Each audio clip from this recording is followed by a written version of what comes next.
Don't worry about who I am. If you really want to know about me, just know that I'm risking a lot by posting this.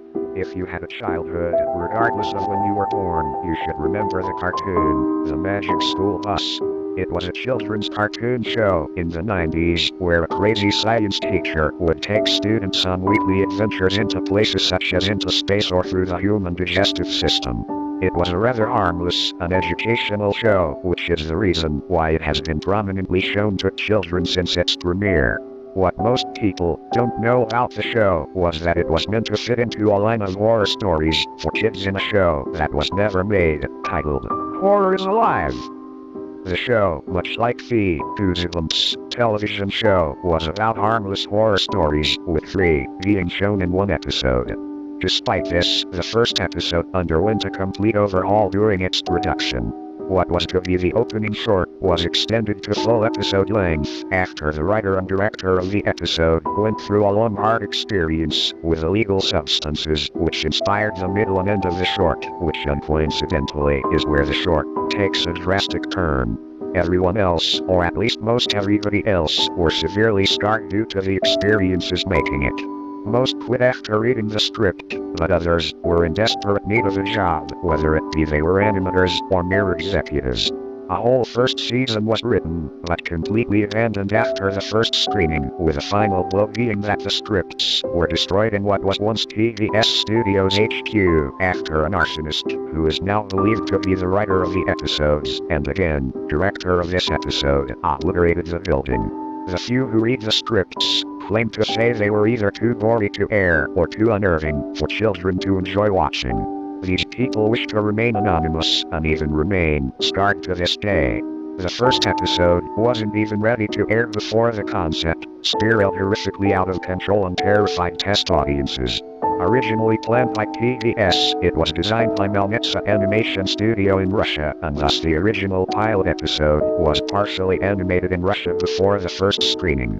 In the original episode, the doubting school children were brought onto a school bus. It originally did not have eyes that transformed into a spacecraft and brought them into space, where strange things began to happen. That was the only description the people attending the screening had, so they had no real expectations for it. After the screening, PBS took the original idea back to the storyboards, fired everyone behind the pilot's production, and remade it with well-known employees into, obviously, the Magic School Bus. The episode was sent to me in a cardboard box by one of my online friends, who simply gave me his first name, Sergi. Sergi was one of the employees during the late 80s and into the latter half of the 90s. His job was merely just checking to make sure the VHS copies of the animations weren't distorted or any lesser quality than a first-generation VHS tape. He never told me this until I expressed interest in his old job, which triggered him to spill everything. He is much older than me, at 43 years old. The method that he used to have obtained the episode was simply sneaking into the Melnitsa Animation Studios, which is now merely a shoe-making factory, and breaking through the safe in what was then where the animation was processed, which was untouched. There, most of the old animations, designed by the studio, were there. The episode was hard to find, but due to him having seen the original copy when it was sent to him, could identify it. As such, the episode starts normally. The recut includes the original PBS episode 1, but the music is different, with an infinitely descending shepherd's tone replacing the happy intro. The title screen is merely black, with words.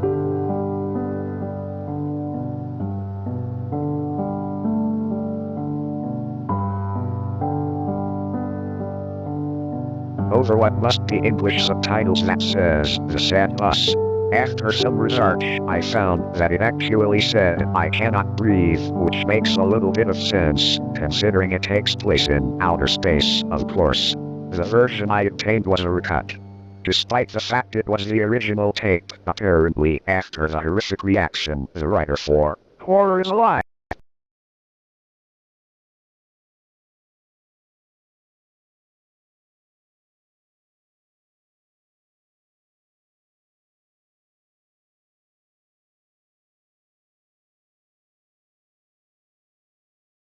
glaring mistake, or something much more sinister, due to the fact that two of the student characters, Carlos and Dorothy N, have no eyes.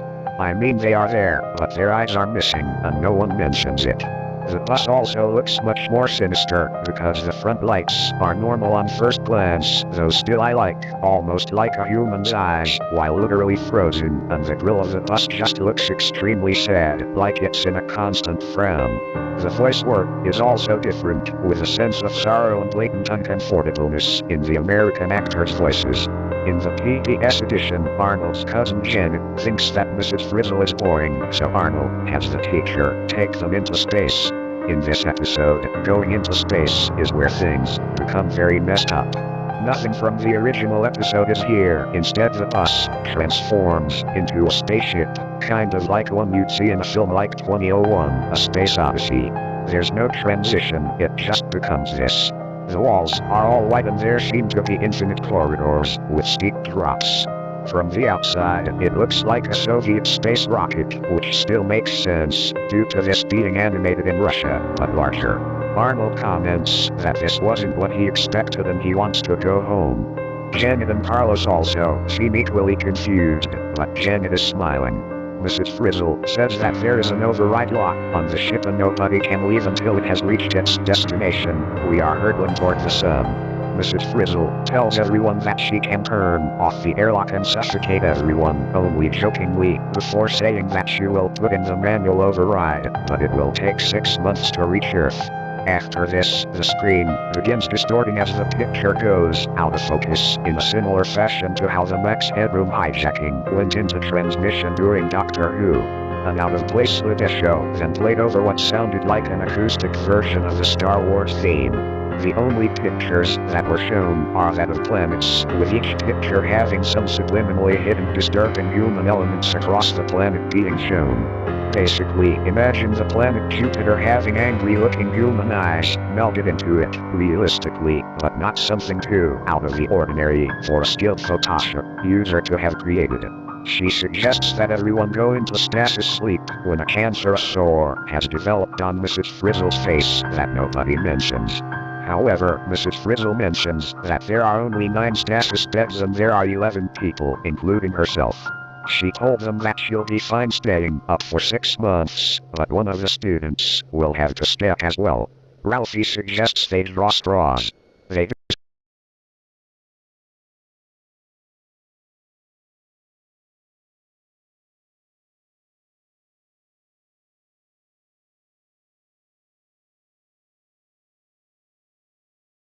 Mrs. Frizzle tells Arnold that originally there were 30 students in the class, but 20 of them died.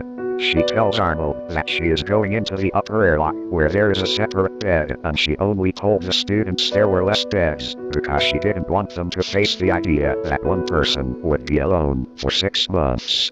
In addition to this, the time frame for returning home was actually 2 years.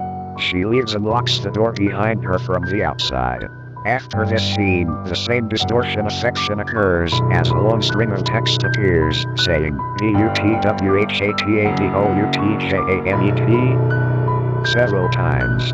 You could tell that time was passing by only because Arnold became more dirty as time passed. The 9 beds line the walls, and there are porthole windows along with a control panel that is deactivated. The food that was left for him sits in one corner of the room and tries to ration it, but it only lasts him 1 month. He also has no means of a bathroom, so he urinates and defecates on the floor. After about 2 minutes, 2 months have passed, and Arnold is looking noticeably nervous and disheveled, yet hopeful. He's extremely hungry, more so than he's ever been. Ralphie's catchphrase, "I think I'm gonna be sick," begins to play repetitively over the music track. I think it was meant to reflect Arnold's mind, but then Mrs. Frizzle begins to talk. "You're hungry, aren't you?" Arnold now realized the predicament he faces. He won't survive 2 years in this environment, and if he tries to kill himself by smashing a porthole window, he'll kill his other students. "You didn't leave me enough food," Arnold screams as his voice begins to crack. Several quick cuts of the spaceship from 2001 play out as rapidly as the human eye can blink. The voice begins to grow darker and more tamed and deeper. Oh, but Arnold, I did. The animation does a long, slow pan across the room with what looks like a stylization of a wide-angle lens, pointing out the beds. And then the voice changes. I am your extrasensory nervous system. This is no hallucination, Arnold. I am you. The weirdest and most convincing thing about the animation of the original episode is that Arnold looks very similar to Mrs. Frizzle. One would think they are related. They both have pale skin, orange hair, and represent nerds.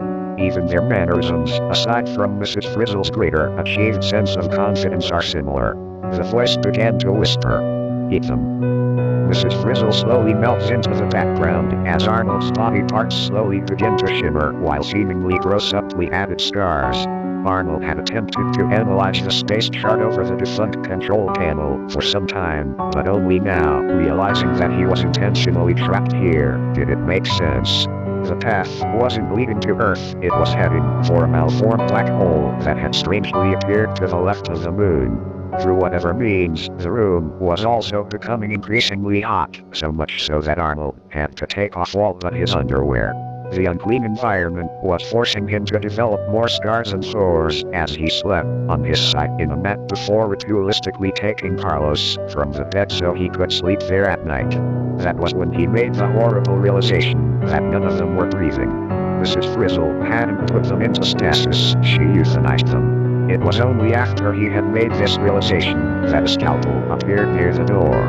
Someone had opened it while he was sleeping and moved the bodies around. The words, "P-E-R-E-T-S-E-D-H-O-P-E" are scrawled in English on the wall in marker. The increasing need to eat was more apparent now than ever. He looked at Phoebe. He secretly loathed her. This became all the more apparent as he took the scalpel and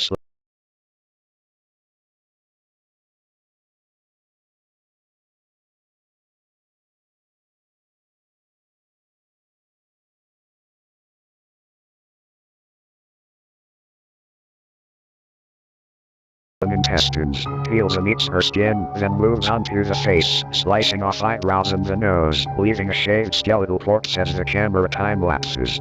The animation is different here, it's more specific, more layered and more medical looking. Now the cancerous sores are visibly on Arnold's face as well. The next day the scalpel is removed. For the next month or so, he picks on the remains of Phoebe. The next time lapse seems more messed up, because now Arnold seems to have begun to hit puberty. He has nibbled on the ears and fingers of every student except Janet, because it's his cousin. The scalpel appears again, this time with the words "AMORALSCORN" written on the wall. Arnold talks to himself frantically. What does that mean? What does that mean? He picks up the scalpel and decides who to eat next. He never liked Carlos either. As he undresses Carlos and begins to slice into him, the student ID falls out of his pocket. He says, "Carlos Ramon." A moral scorn. Carlos Ramon.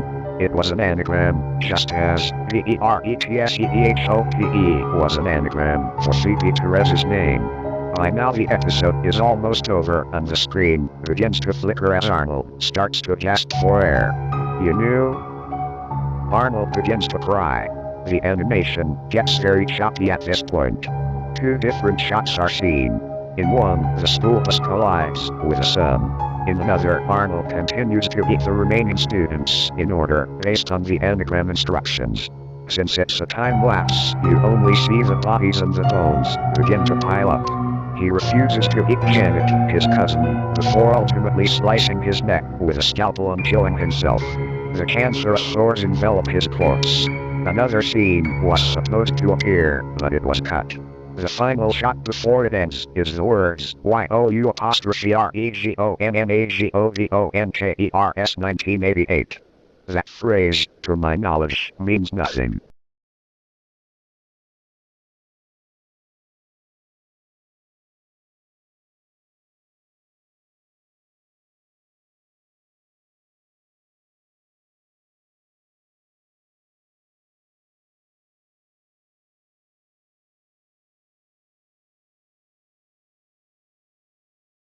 The back layer track.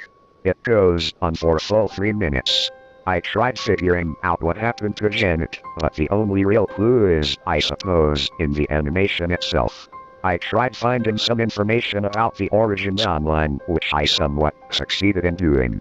I only found out about it through articles about it on the deep web, and a very old post on 4chan with 2 replies, which expressed skepticism due to lack of evidence. I didn't want to upload footage of the VHS onto YouTube, Vimeo, or even Dailymotion because the gore and disturbing imagery was obviously going to get me flagged or banned on any of those websites. Sergi stopped messaging me everywhere I had him as a friend. I put the VHS up on eBay before being hit with a $600,000 notice from the PVS company. I got sent a very threatening email that told me my life as a professional contractor and plumber was basically over if I ever released that VHS to the general public. They insisted it was merely a prank regarding some of the employees working on the magic school bus having fun, but I knew that the backstories, the voice actor's sorrow, the Russian text, the attention to detail, and the matching details regarding the backstories and actual tape was all too much evidence to believe this. I told them that I had destroyed the tape to cease the harassing phone calls and letters affectionately addressed to Super Fuckface Mario, as evidently my plumbing profession had ruffled the feathers of some of the higher-ups. They weren't clear what would happen if I had continued, besides that they would subtly ruin my life layer by layer. I still have the tape though. It's in with my old college stuff. It'll sit there for days. Days will become weeks, months, and then years, and the tape will still be there. They'll have to pry it from my cold, dead fucking hand. But there's only one more question that remains on my mind. What happened?